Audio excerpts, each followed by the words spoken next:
मोदी जी, आज एक सीधा सवाल है आपसे। जब आपकी सरकार $5 ट्रिलियन इकोनॉमी और विश्व गुरु के बड़े बड़े होर्डिंग लगवा रहे हैं, तब जमीन पर आम आदमी का धंधा क्यों तबाह हो रहा है?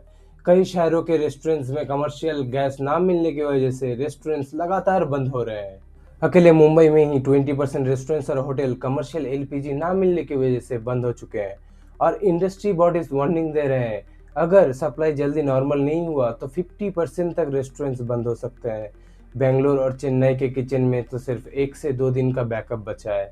सोचिए, एक रेस्टोरेंट बिना गैस के चलेगा कैसे? रेस्टोरेंट के किचन बंद होने का मतलब सिर्फ एक शॉप बंद होना नहीं, इसका मतलब है वेटर का सैलरी बंद, कुक का इनकम बंद, डिलीवरी बॉय का जॉब बंद।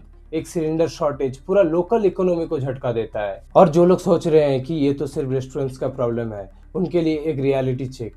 अगर commercial LPG supply chain disturb होता है तो धीरे धीरे प्रेशर डोमेस्टिक सिलेंडर्स पर भी आता है। डिमांड बढ़ता है तो सप्लाई स्ट्रेच होता है, और फिर घर का सिलेंडर लेट मिलने लगता है या तो महंगा हो जाता है। मतलब आज रेस्टोरेंट्स बंद हो रहे हैं, कल घर का किचन पर भी इसका असर पड़ सकता है। अब बीजेपी के आईटी से लाकर एक्सक्यूज देगा कि इजराइल ईरान और रेड सी क्राइसिस चल रहा है, लेकिन मोदी जी, यहाँ सवाल आपके आत्मनिर्भर भारत पर उठा है। अगर हम सच में इतने बड़े ग्लोबल लीडर बन चुके हैं, तो मिडिल ईस्ट का एक जंग हमारे बेसिक सप्लाई चेन को इतना जल्दी कैसे तोड़ सकता है? कुकिंग गैस जैसे बेसिक ज़रूरत की चीज़ें तक देश में स्टेबल नहीं है, और हमें आप दुनिया की तीसरी सबसे बड़ा इकोनॉमी बनने का सपना बेच रहे हैं। हिपोक्रेसी का भी एक सीमा होता है।